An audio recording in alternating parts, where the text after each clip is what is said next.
Bonjour à toutes et à tous, j'espère que vous allez bien. Je me trouve à Wolfsburg, comme vous pouvez le voir tout près de l'Autostadt. On distingue les deux tours de livraison juste au-dessus du capot de cette Golf 8 restylée.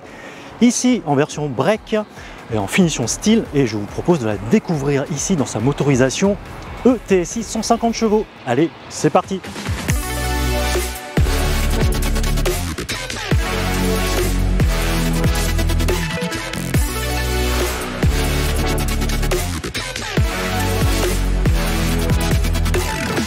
Alors cette année, il ne s'agit pas seulement du centenaire des JO de Paris, il ne s'agit pas non plus seulement des 35 ans de la Nintendo Game Boy, c'est aussi les 50 ans de la Golf. Et la toute première Golf était sortie le 29 mars 1974, non loin d'ici dans l'usine de Wolfsburg. Et donc 50 ans après, nous voici avec la 8e génération dans la phase 2, donc sa version restylée. Alors en termes de nouveautés sur la Golf 8 de 2024, on va avoir une nouvelle face avant, une nouvelle signature lumineuse, une partie basse qui aura été revue aussi. On va aussi avoir sous le capot un moteur qui sera plus efficient, donc grâce à l'hybridation légère 48 volts. On va avoir donc le moteur 1,5 litre ETSI qui développe 150 chevaux. La Golf 8 SW mesure 4,63 m de long, c'est 35 cm de plus que sa sœur berline 5 portes, et elle est aussi 39 cm plus courte que sa grande sœur la Passat, disponible uniquement en break. Elle mesure 4,92 m tout de même. Donc ici, la Golf 8 SW est une bonne alternative à la Passat si vous recherchez un véhicule familial avec un gabarit assez contenu à 4,63 m. L'empattement, quant à lui, est de 2,63 m, ce qui permettra d'avoir tout de même une très bonne habitabilité à l'arrière et un très bon volume de chargement. Avant de voir tout ça, je vous propose de voir les changements à l'arrière. À l'arrière, en termes de design, pas de gros changements, on notera juste une nouvelle signature lumineuse avec des nouveaux feux en 3 dimensions. Et là, le défilement des clignotants est plutôt original. Donc on a plusieurs parties, voilà, qui sont illuminées. Et après, c'est assez classique, hein, ça ne vous viendra pas bouleverser la phase 1. Donc ce qui va changer, c'est aussi la partie basse qui sera redessinée. Et on notera l'apparition de la nouvelle motorisation ETSI indiquée en bas à droite du haillon. Voilà ce qu'il en est pour le design extérieur, donc pas de gros bouleversements, on va dire un design qui a été un petit peu revu de l'avant et de l'arrière. Alors avant de passer à l'intérieur, je vous invite à me dire en commentaire ce que vous pensez de cette nouvelle Golf 8 SW restylée, et je vous invite aussi à vous abonner à ma chaîne car vous êtes encore très nombreux à visionner mes vidéos sans être abonnés, et ce qui me permettra de continuer à vous proposer des vidéos de qualité garantie sans bruit de pixels, même sur votre télé 4K, car vous êtes de plus en plus nombreux à regarder mes vidéos sur votre télé. Alors je ne filme pas mes vidéos avec un smartphone ou avec une GoPro, mais avec du matériel professionnel. Alors n'hésitez vraiment pas, pour me soutenir, à vous abonner à ma chaîne, c'est vraiment très important. Allez, je vous propose de voir l'habitacle. En termes d'habitabilité à l'arrière de la Golf SW, c'est plutôt correct, hein. Donc je vous avais dit qu'on avait un bel empattement là, de 2,63 m, donc voilà, au niveau de l'espace, au niveau des jambes, on a un bel espace. Voilà, on a quasiment une bonne vingtaine, voire 30 cm entre mes genoux et le siège conducteur. Il faut savoir que je conduis quand même assez près du volant. Là, en termes de garde au toit, voilà, je suis assis complètement au fond du siège, je me redresse bien.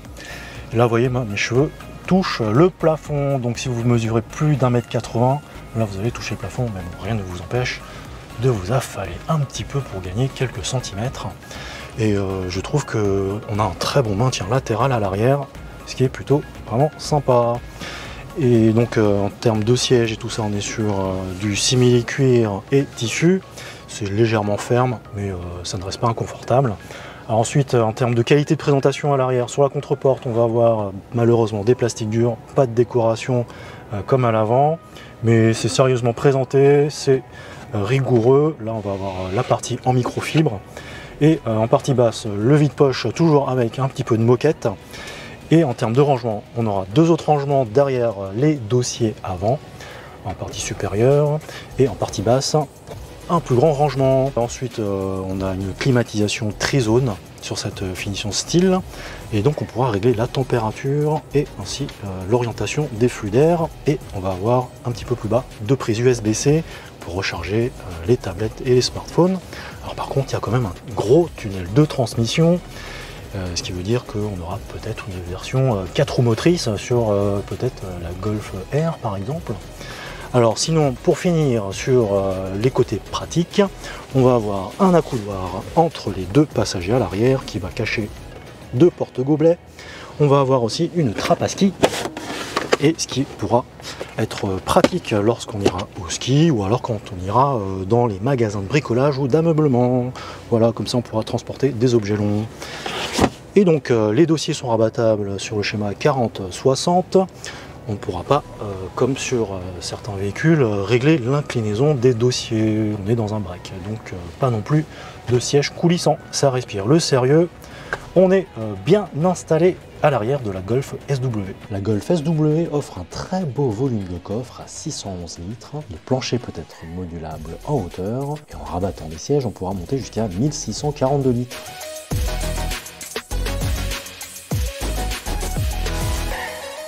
Dans cette nouvelle Golf, on va avoir quelques nouveautés à l'intérieur. Donc en termes de volant, alors moi je le trouve un petit peu grand. Ça m'avait un petit peu surpris, hein. Je n'étais plus trop habitué à avoir des volants aussi grands. On va avoir les boutons qui ne sont plus désormais tactiles, mais on va devoir vraiment appuyer comme dans la Passat et le nouveau Tiguan que j'avais aussi essayé. Le Digital Cockpit lui aussi va changer, on est sur une dimension de 10 pouces. Et la nouveauté, c'est le nouvel écran d'infodivertissement. Alors sur cette version style, il s'agit d'une diagonale de 12,9 pouces. Ça ne change rien en termes de présentation, en termes d'OS. On a une nouvelle version ici qui est plus réactive et qui est aussi plus sympa à utiliser. Alors, par contre, en termes d'ergonomie, on va tout de même garder quelques touches tactiles, notamment pour la température. On va devoir toujours swiper là pour changer la température et pour le volume sonore de la musique. Ça, ce sont plutôt les restes de la phase 1 avec en partie basse aussi des boutons tactiles pour tout ce qui est stationnement et pour toutes les aides à la conduite et le bouton pour avoir le raccourci pour la climatisation. Ça fait un petit peu double emploi parce que là on a climat ici et climat aussi ici, le menu pour activer, pour être sur la climatisation. Voilà, donc ça c'est un petit peu doublon.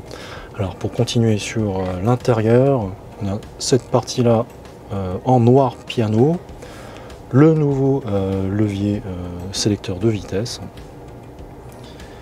le bouton stop and start engine se trouve ici, frein à main électrique, maintien dans la côte, deux porte-gobelets. Alors ici on va avoir droit à des bonbons pendant l'OP, l'accoudoir coulissant, la prise 12 volts allume-cigare et on va avoir aussi un petit rangement, tout petit, hein.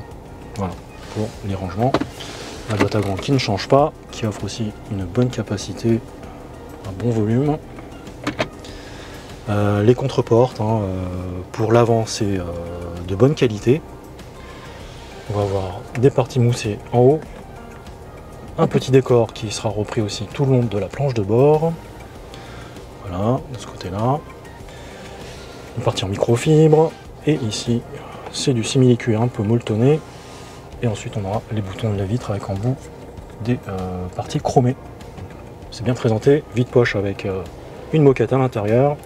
Et là, on a une bouteille de 50 centilitres. On pourra mettre facilement une bouteille d'1,5 litre, hein, il n'y a pas de problème. On a aussi les boutons tactiles pour tout ce qui est éclairage. Voilà pour cette partie là. Le volant lui est réglable grâce à la manette sur le côté, en hauteur, en profondeur. Voilà. En ce qui concerne le Digital Cockpit, on a toujours une présentation qui est très propre. Là on a une vue sur l'environnement de conduite au milieu. On pourra aussi avoir d'autres vues là sur la consommation, le temps du trajet, etc. En appuyant là sur OK, voilà, on va pouvoir avoir d'autres informations sur la conso et votre voyage. Si on continue à défiler, on va avoir donc la carte de la navigation et on pourra aussi paramétrer la partie droite ainsi que la partie gauche grâce à ces deux flèches là, la partie droite ici Donc on pourra afficher différentes informations de chaque côté. Voici ce qu'on peut afficher. Et pour la partie gauche, il en est de même. Voilà, toutes les informations qu'on pourra afficher. Donc c'est assez similaire à ce qu'on a sur la Passat et le Tiguan. Encore une fois, voilà, une autre possibilité de vue sans les compteurs. Et on va pouvoir aussi, voilà, afficher l'environnement. Et je vous propose de voir justement ça au moment de la conduite. Voilà, c'est très net, hein, très agréable. Et là, sur le nouveau système d'infodivertissement, on est sur la version 4, hein, il me semble. Et donc, hein, comme dans la Passat, alors ici c'est un écran de 12,9 pouces qui présente pareil, hein, sauf que la taille est plus petite. Donc en partie haute, hein, des fonctions raccourcies. Donc là, des fenêtres qu'on pourra aussi changer selon nos envies et nos goûts. En partie basse, hein, tout ce qui est climatisation. Et donc pour avoir plus d'éléments, voilà ce qu'on a comme menu. Donc on pourra vraiment tout régler à l'intérieur de cet écran là. Et donc pour revenir sur l'écran principal, voilà le bouton. Alors sinon en termes de système audio, on a un système audio qui est standard que je vous propose de découvrir sur ma page Instagram.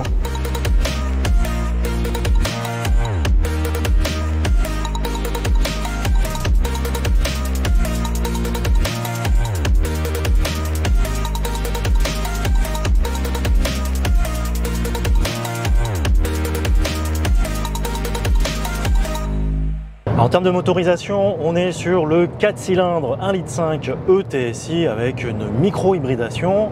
On est sur donc 150 chevaux, 250 Nm de couple. Le 0 à 100, lui, va se faire en 8 secondes 6. C'est 0,2 de plus que la Golf 5 portes. Et va peser un petit peu plus lourd aussi. On est sur 1440 kg au lieu de 1376 kg sur la Golf. Et donc on a des performances, hein, qui sont tout à fait correctes, avec une vitesse de pointe de 224 km/h tout de même. Et on a aussi de très bonnes reprises au volant de la Golf SW ETSI 150. Me voilà sur autoroute allemande, là je suis à 100 km/h. On remarquera que l'insonorisation est quand même relativement bonne, sachant que quand même le revêtement est pas complètement lisse, hein. La surface est un peu rugueuse, donc voilà, c'est pour ça qu'on entend peut-être un petit peu beaucoup les bruits de roulement. Donc à vérifier, hein, sur un revêtement un peu plus lisse. En tout cas, là j'ai mis le Travel Assist. Comme toujours, hein, comme sur la Passat, le Tiguan ou encore l'i17 que j'avais aussi essayé. Les mouvements ne sont pas brusques, c'est bien géré. Ce qui est sympa, c'est que là sur la consommation instantanée, à 100 km/h, on est à 4,4 litres, 4,5 litres. Donc les consommations sont vraiment bien maîtrisées sur ce 1,5 litre ETSI. Et donc on va pouvoir avoir des phases de roulage en roue libre ou aussi en mode 2 cylindres. Et tout ça de manière complètement transparente. On ne ressent d'ailleurs pas les vibrations quand le moteur s'arrête ou quand il redémarre ou quand il bascule de 2 à 4 cylindres. Ça c'est vraiment très sympathique. Voilà, là il est en mode 2 cylindres, ça bascule automatiquement et honnêtement j'ai pas senti du tout le passage dans ces différents modes. Alors, moi j'aime vraiment beaucoup le Travel Assist. D'ailleurs si je lâche les mains, on peut faire confiance totalement au système. Et là il va me rappeler à l'ordre, comme quoi il faut que je remette les mains sur le volant. Et ce qui est cool, c'est que c'est un volant capacitif. Voilà, donc dès que je repose les mains sur le volant, eh bien l'avertissement disparaît. Et ça, c'est plutôt pratique d'avoir le volant capacitif. Alors là, le revêtement est un petit peu plus lisse. On entend quand même un petit peu moins les bruits de roulement. Et là, comme c'est une portion à 130, allez, on va se mettre à 130 km/h pour voir comment se comporte le véhicule et comment est l'insonorisation à 130 km/h. Allez, 110, 115, 118. Allez, on pourra même demander au Travel Assist, voilà, de se mettre à 130. Alors effectivement, il y a un petit peu plus de bruit d'air là au niveau des montants. Mais voilà, c'est pas beaucoup plus bruyant que ça. C'est vraiment bien insonorisé à bord de la Golf SW restylé. Et là en termes de consommation instantanée, je suis à 5 litres, 5 litres 3, 5 litres 5 à 130 km/h. On a vraiment de très bons chiffres en termes de conso. Là on va repasser à 120. Voilà, quand on change de vitesse, justement quand on ralentit, eh bien le freinage, enfin le véhicule ne freine pas brusquement pour repasser à la vitesse annoncée. Ça vient progressivement et c'est vraiment plutôt agréable à conduire sur autoroute. Alors juste l'insonorisation que j'aurais aimé un petit peu meilleure pour couvrir les bruits d'air à 130 km/h. Donc là je suis en roue libre, comme je ne mets pas le pied sur l'accélérateur. C'est vraiment impressionnant comme technologie. Et donc quand je vais remettre le pied sur l'accélérateur, pas de vibration, le véhicule repart. C'est plutôt instantané, donc ça répond vraiment très bien à la sollicitation de la pédale de droite. Et là déjà les consommations diminuent. Je passais de 6 litres 5 à 6 litres là. Voilà, on va essayer de déboîter. Hop, de 100 à 130 km/h. Non, franchement c'est assez honnête comme prestation en termes de performance moteur. Bon, bien évidemment je suis tout seul dans la voiture, mais avec la famille, les bagages, on va pas se traîner sur l'autoroute, ça il n'y a pas de souci. Donc on voit que la boîte DSG descend de 1 rapport pour passer à 130 km/h. Et ce n'est pas non plus exagérément bruyant à bord de la ETSI.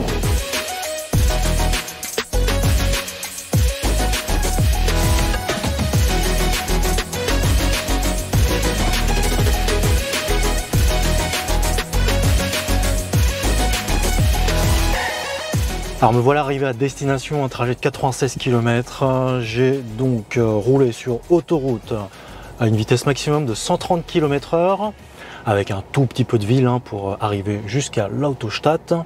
Et alors le véhicule a consommé, accrochez-vous bien, 5 litres 2. Alors j'étais même arrivé à 5 litres 1 parce que là j'ai fait un petit tour des environs. C'est vraiment plutôt pas mal comme consommation. Je ne m'attendais vraiment pas à ce que le véhicule descende en dessous des 6 litres au 100. Alors là, 5 litres 2, c'est complètement surprenant pour ma part. Et c'est vraiment de très bons chiffres. Alors, encore une fois, j'ai vraiment bien aimé le fait que les modes 2 cylindres, roue libre et tout ça soient complètement transparents et qu'il n'y ait pas de vibration. C'est vraiment très agréable, qu'on soit en ville, sur route ou sur autoroute. En termes de tarifs, sur cette Golf SW en finition style, on est sur un prix qui est un tout petit peu plus de 42 000 € à 42 070 €. Alors comme il dispose quand même de quelques options, notamment du toit ouvrant panoramique, des jantes de 18 pouces, des feux Matrix LED entre autres, on est sur un tarif qui dépasse les 44 000 €. On est sur 44 530 €. Et voilà, ainsi s'achève l'essai de cette Golf 8 restylée SW. N'hésitez surtout pas à me dire en commentaire ce que vous en pensez. N'oubliez pas de me lâcher un like, c'est toujours bon pour l'algorithme YouTube. Je tenais encore une fois à remercier Volkswagen de cette invitation pour la découverte de cette Golf 8 restylée ainsi que la découverte de l'Autostadt qui se trouve juste derrière vous. Et n'oubliez pas de vous abonner, c'est vraiment très important. J'approche bientôt la barre symbolique des 10 000 abonnés et vis-à-vis de certaines marques, c'est toujours un critère. Donc merci de contribuer au développement de ma chaîne. Et bien sur ce, je vous dis portez-vous bien, attention sur la route surtout. Je vous souhaite d'excellentes vacances et je vous dis à la prochaine. Allez, salut!